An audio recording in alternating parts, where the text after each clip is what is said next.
Hi everyone, and I am actually having to hold my phone tonight because I've been on the hop a bit today, been a bit in and out and floating around everywhere, not literally. So I'm just doing this video for you just before I go out to dinner, which is quite nice for a Wednesday evening. So I don't know about you, but I feel like I've done 5 days work already and it's only Wednesday, so very productive week. So what I'm going to do tonight is talk about how to deal with a difficult boss. Now, there's a difference between, I'm going to talk about what the signs are of a difficult boss and maybe some things you can do to sort of work around that, okay? So basically, what I'm not talking about is bullying behaviour. Bullying, I mean, if you look it up online, there's actually a lot of definitions of bullying, and I think there's more awareness about bullying than there used to be, but I don't think people sometimes realise that some of their behaviour is bullying. That could include things like isolating people from key tasks so they're not able to get involved. It can be swearing, it could be shouting, withholding information. There's a lot of very different definitions of bullying. So if you feel like you're really, I always like to start it off with a bit of health and safety. If you feel like you are really stressed and someone is being really bullying towards you, check it out online and do get some help. But this isn't about that. This is all about difficult bosses. And actually, I'm going to come to the defence of difficult bosses because it's very easy to label people as easy, difficult, etc. But actually, before I go into the signs of what constitutes a difficult boss, and don't get me wrong, there are people that are genuinely difficult to work with. I'm going to say something. I coach a lot of people that are catapulted into management and leadership positions, and they're not given any help or instruction. So sometimes it's very easy to think, do you know what? Well, I'm the boss, I'm the leader, I just tell people what to do. I think I'm quite a nice person, so I'm just going to crack on. I know I've got the best intentions. I'm just going to carry on in that way, and I'm sure it'll all be fine.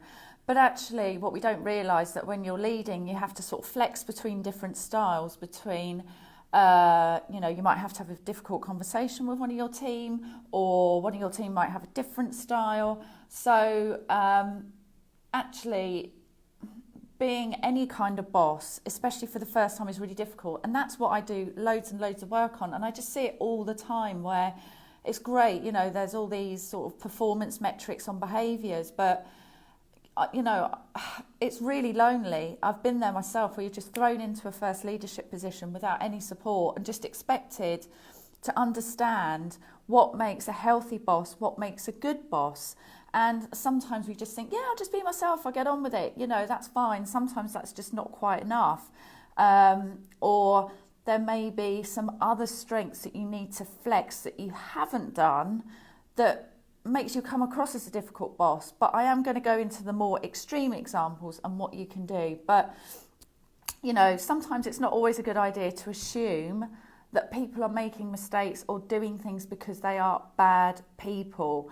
Some of us, I've done it in the past. My style is very much, I'm quite a fast person, I'm quite dynamic, I'm quite outgoing, I'm very extrovert. So when I first started leading, I kind of assumed that style would rub off on other people. And I realised, no, I'm going to have to switch gears here, because for other people, it was overwhelming. It was too much, because, sometimes my 100% is like, I don't know, like 150% to other people. So I know that when I'm cooking on gas, I can go really fast, I can be really quite directive. And I just need to remember for myself not to lose that kind of people-focused side of my leadership style, or my style in general. I just have to be really careful of that. And like, full disclosure, I have to be careful in personal relationships, and I have to be careful in work relationships, that I'm not over-exaggerating that style. Does that make me a difficult person? No, it made me a leader or a manager that had to learn how to adapt my style. And again, that's what I work with a lot of my clients on. In terms of identifying styles, we do DISC profiling, where you understand your style at work, how you like to be communicated with, what motivates you. So I'm just going to say that at first, don't always label someone as bad. Have open communication with your boss if it is a bit difficult. See where that gets you, because it's just way too easy. And sometimes we're lazy, aren't we? And we just say, do you know what, that person's difficult, whatever, and we get a bit passive aggressive about it. Well, if you want a fulfilling career and to be part of a great team, sometimes you're going to have to step up and just have those adult conversations, or maybe look at some of your own behaviour that you need to flex. I talk about this in other videos around setting boundaries and things like that. So let's be careful. Let's be careful to really identify bullying behaviour. If it's bullying behaviour, look it up online. I've given a few examples. That definitely needs to be addressed for your own health or well-being. But also, let's be careful not to just label people as bad, difficult. They may be going through a bad time themselves. It can be lonely at the top, as they say, or they're a new leader, they're making mistakes, they don't realise what they're doing or how they're coming across, and they may not have had much development. So perhaps you can help them on that journey. Part of being a good leader is actually being able to listen. And I've just shared an example in my own career where, I was like rocking at 100 miles an hour, realising I was probably leaving half my team behind. So I've definitely been there myself. I've taken that feedback and evolved my style. And I'm a massive fan of Ken Blanchard's situational leadership, where you adapt your style according to different situations. Doesn't mean you don't pretend to be yourself. You don't pretend to be someone else, but you might just dial down certain traits that you use all the time and dial up other traits, yeah? So, and I also do team workshops as well to really help teams work through their dynamics, especially if it's a new team, because very often it's all about settling the team in. So, but let's get on to the juicy bit. Right, let's go for it. Difficult bosses, what do they look like? Well, they come in all shapes and sizes and guises, but typically there's a few signs that I've come across in my career, and I'd be really interested to know in the comments, or feel free to DM me, and especially if it's something you want me to do another video on or a post, feel free to direct message me on Facebook. Feel free to put your comments in the comments box.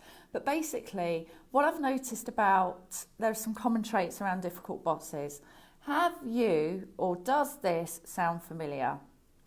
That everything else is somebody else's fault. It's never their fault. There's always blame of somebody else. And that goes along with a boss that's generally negative. And I don't know about you, but I think in my career, when I look back, when I had a difficult boss or someone I considered not to be a great boss, it really worried me for my own career, because I thought, you know what, this team leader is giving us a really bad reputation in the rest of the business. I want to progress my career. I want to move on.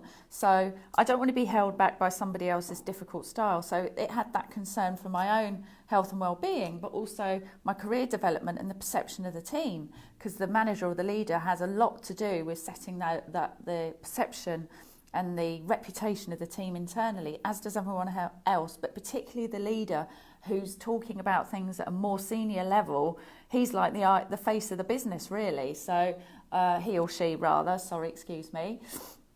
So I've gone off on a bit of a tangent there. Sorry, I just got really excited by that point. Anyway, everything is everybody else's fault, and they're generally negative, and that comes across to other people in the organisation. That's why I got to that point. Okay, so you don't have job descriptions, you don't have performance reviews, those basic things. You don't have meetings where you agree actions. I mean, some of these things might sound basic, but I have actually seen this and gone in to sort these things out within companies. It's quite surprising, really, in this day and age. But those sorts of things just don't happen. I think that very often I've seen bosses bend the rules, but if you do it, they'll come down on a ton of bricks on you. So that's something. And again, when something triggers us, it's worth asking ourselves, what is it about this that triggers me or upsets me? And being really clear about whether it's them or you or a bit of both. Maybe you're not setting boundaries or communicating with them. They might genuinely be difficult. I always believe that in a conversation, two people own 100% of that conversation each. So maybe there's some work there for you to do to sort of bring up some of these behaviours. There's no opportunity for development or no interest for it at all. So they're not really interested in helping you with your career. As I mentioned, setting up performance reviews and things like that. This is a belter. Taking credit for your work, I cannot stand that. You know, when you see something that you've sent and it's not been changed, it's not been adapted, it's just been sent out as your own work. That was something that used to, if it happens a lot, that used to irritate me. And I have brought that up with a boss in the past before, and it wasn't just me, she was doing it too. So we talked about no development, expecting you to work late all the time, whether they do or not. Well, just because they do doesn't mean you have to, because working late in excessive hours means you've either got too much work or you're not managing your activities properly, or you're in a dysfunctional team, something like that. So it's not a badge of honour working late. So they expect you to work late, maybe they do the same, so they're setting bad patterns of behaviour and expectations, or maybe they don't, but they expect you to work late. One sign is, it's like being in a bad relationship, isn't it? I don't know about you, but if you're in a bad relationship, you start Googling signs of an unhealthy relationship, or signs it's time to end your relationship. Well, if you're Googling, have I got a bad boss, then perhaps that's a bit of a clue as well. I'm being a bit flippant, but hey, why not? I mean, I've just caught myself doing that before, about the boss, not the relationship, honest. Anyway, sometimes they tell little fibs, they're not honest. They overpromise. They can overpromise on your behalf or on behalf of the group. I firmly believe as a leader you shouldn't really promise things you can't deliver. You be open, communicate, but sometimes you can't. You shouldn't really overpromise. They can micromanage the team. You know, when someone's just like on your case all the time and it's like, I know what I'm doing. I find, I know some of us are more process orientated and detail orientated. I don't include myself in that, by the way. Some of us are more detail orientated, but I think that is a major complaint I hear from clients. It's just like they are micromanaging and they are just bossing me about all the time, on my case all the time. Have you done it? Have you done it? Have you done it? So that can be really irritating and a real turn off in the workplace. If they're calling you when you're off sick or you've got leave, I don't think that's a great sign either. And that might be about managing your boundaries, about what you allow and what you don't allow. They have favourites within the team. I feel like I've seen this at work before. And again, with every one of these problems, there's probably something within ourselves to have a look at. Is that a reality, or is it something about my own insecurity, or the fact that I'm not stepping up or I'm not volunteering for things? So by all means, listen to some of these points, but have a look at your own development as well, and what can you do to kind of influence, I wouldn't say control, you can control your own behaviours, but what can you influence to make the situation better? So we've talked about that, just trying to see if I've got anything else on here. Oh yeah, they don't want to listen to views or suggestions. I don't know about you, but I used to find it really discouraging when there was something I was really passionate about, really interested in. And it's fine if somebody says that's not the direction of the team, but come back to it in a few months. But I think if someone's showing an interest in something, then think about, if you're a leader, whether you can accommodate that into their development, their tasks, that kind of thing. Obviously get people that, I think for a leader to gossip, isn't that great? Teasing, flirting, I think it's a no-no. Another one that I've seen is, and actually I've seen it crop up in team workshops, that managers or leaders change their mind all the time. So you're wrong-footed, you don't know whether you're coming or going, and it's like, eh. And I know people that have gone into roles where the role hasn't been clearly defined. And I encourage my clients to try and define the role for themselves, shape it for themselves, or if they're really unhappy, then maybe look at a different role for something like that, because they just change their mind all the time, because it's either the boss or the company doesn't know what they want. So you have to kind of get clear on what it is they want you to do, or help them to shape it. Non-constructive feedback, stuff that is very personal, almost like personal criticisms, rather constructive. Well, when you do this, I'd like you to listen more, I'd like you to ask questions, and giving examples. So, for example, in this meeting, I would have liked you to have done X, Y, and Z. So it's not just like a kind of like whack-a-mole session, but that it's proper constructive criticism that you can develop, you can identify it because they've given an example and they can work upon. And just like another disclaimer here is that a lot of bosses, I've known some really, really senior directors who really struggle with those difficult conversations and feedback. So again, remember, feedback is also a two-way conversation. It's not binary, it's not one way, it's a two-way conversation. You both own 100% of that conversation. It's not just this feedback's being given to you, but I want you to engage in that feedback and really use it to fuel your development and not get into a victim mindset.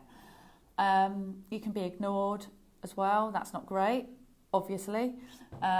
Mood swings, they're very difficult to deal with. Tantrums. I have worked with people that are quite ballistic. Is that a word? Yes, I think it is. I was thinking of Mr. Bombastic by Shaggy. I don't know why, but I think they mean the same things, bombastic or ballistic. But they do have a lot of mood swings and tempers. There's one where there's no celebration of successes, that nothing you do is ever enough. That can be quite difficult to deal with as well. Projects being taken away without warning, that's when it might be stepping into a bit of bullying, actually. That can be perceived as a bullying kind of activity. So I've just given you loads of examples there of different kind of difficult bosses. And again, if it's bullying, check it out online, get help, speak to HR, look after your own health and mental well-being. But also, if that's not the case, have a conversation with the person. Think about having an adult-to-adult conversation, because if you let things happen to you, they will carry on happening. And then after that, you might want to address other sources. So this brings me on to my next point in terms of identifying. We've identified some of those behaviours. So what do you do? So, well, I suppose the question is, do you like your role? Do you like the company? I mean, basically, do you want to leave or stay? If I say, do you like your job? Does your heart sink? Or do you go, yeah, do you know what? I do like my job. I like my role. I like the company. I'm just having issues with my boss. So I think a lot of it comes down to that, about how motivated you are about your role and whether you want to stay. And as I mentioned, you've got to look after your own mental health. I mean, if it is a fundamentally toxic workplace and everybody's saying it, I mean, I don't know how much you want to put into improving that, or whether you want to find something else. Now, I'm never one to say just react, jump out of the sort of frying pan into the fire, so to speak. Always have a plan B lined up, or have a plan at least. But if it really is toxic and damaging, I don't know. It depends on whether you want to stay there and see if you can improve the culture, or whether you just think, do you know what, through and through this company, there's a poor culture, it's toxic, this behaviour is accepted and almost endorsed. So I'm not prepared to stay here because I can't really see that might change. So that's just my tuppence worth on toxic workplaces. And your first point about, do you want to stay or do you want to leave, and really weighing that up. And this isn't, just about small companies, medium-sized companies. This is about companies of all sizes. I know very, very large international brands who have certain departments and sections where it is, quite frankly, bullying. And I don't know, it just really puts me off those companies. I'm not going to mention them now, but I have got friends that work for global international brands, and they're not being treated well. You're not being treated like an adult. So don't think it's just relegated to small companies or private companies that aren't regulated by certain codes of conduct, etc. I think you need to speak to the person that you're dealing with, and keep the emotion out of the conversation. Take mega deep breaths, prepare the conversation, keep it professional, keep it proactive, agree and think about what points you want to bring forward and any possible solutions. Think about any kind of difficult points that might come back to you, anything they might say about you, any difficult questions they might throw at you. So really prepare for that conversation, and I've helped people do that before. If it continues, speak to them again and maybe follow up in writing, but be careful about how you write it. Just do it as a summary of the discussion, because if you take something to your human resources department, they're usually going to want to see that you've taken the best steps that you can to resolve the situation before they decide to get involved. It's always better, in a way, to see if you can get it resolved between you and your line manager. It could be complete misunderstanding, it could be that other people are giving that manager the feedback, or it might be just you and that manager needs some help, support, development from the HR team, or from their own boss. So it's not necessarily that they're always being bad people unless it is a completely toxic environment. So I would, those are the steps I would take. Try and tackle it yourself a couple of times. Second time, put something in writing in the right way, as I've outlined, but then you might want to speak to HR and then take your advice from them. So I wanted to leave you with a bit of I found a really interesting survey actually when I was doing some research on this topic and looking back through some past notes from my clients about when they sort of struggled with their bosses. There was a national independent study by a consulting firm, Lynn Taylor Consulting, that found, and I'm just reading it so I get it right, that 91% of employees said, I think this must be the UK, 91% of employees said in this study that owning up to one's mistakes as a manager was an important factor in employee job satisfaction. So I'm thinking it shows that you're self-aware and that you can make mistakes and learn from them, and listening, having difficult conversations, taking feedback, admitting you were wrong, even if you are leading a team, is a real strength. And actually, employees, even if you've had maybe a couple of difficult interactions, from this study, it looks like this is something that employees really, really value. So don't think if you are a boss, oh my God, all is lost. So I've given you some tips around what to do if you've got a difficult boss, what a difficult boss may be going through themselves, and how to resolve the issue. I've talked about bullying and how you can address with that. But also, if you're sitting here thinking, do you know what, I've probably done some of those things, it doesn't make you a bad person. We're all learning. We're all on a journey. Sorry, I know that's a bit of an X Factor cliche, but we are all, that's what life's about, isn't it? Learning. I mean, we're not robots. I think if you don't learn from your mistakes and you don't try and improve, you're just going to carry on your life on autopilot. You know, you might as well be a robot.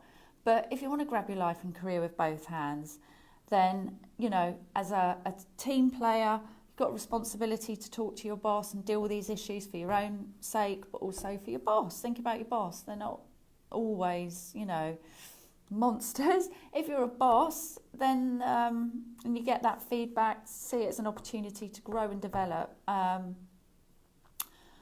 think, I mean, I say this quite a lot on videos. I don't know about you, but it's often written about, and I found it in my own life. The biggest growth spurts I've had in my life is when I've been dealing with something that's badged as a difficult situation. So whether you're in the team or whether you're the boss, this is a real opportunity to improve your leadership style, and it's a real opportunity to grow some wings as a team member and improve your current career situation. So that's it. That's how you deal with difficult bosses. And I've covered that from the team perspective and the boss's perspective. Any questions, any comments, as usual, leave them in the comments section. Drop me a message on Facebook if you want to, if there's a topic you'd like me to cover in my live over the coming weeks. And if you want my 2-minute e-blast, or you want to join my private Facebook group, which is called Catapult Your Career, which contains exclusive content that you won't find on my page around how to really maximise your career or find something else that you would love to do. Okay, so that's it from me for now, and wishing you a fantastic rest of the day or evening wherever you are. Take care. Bye.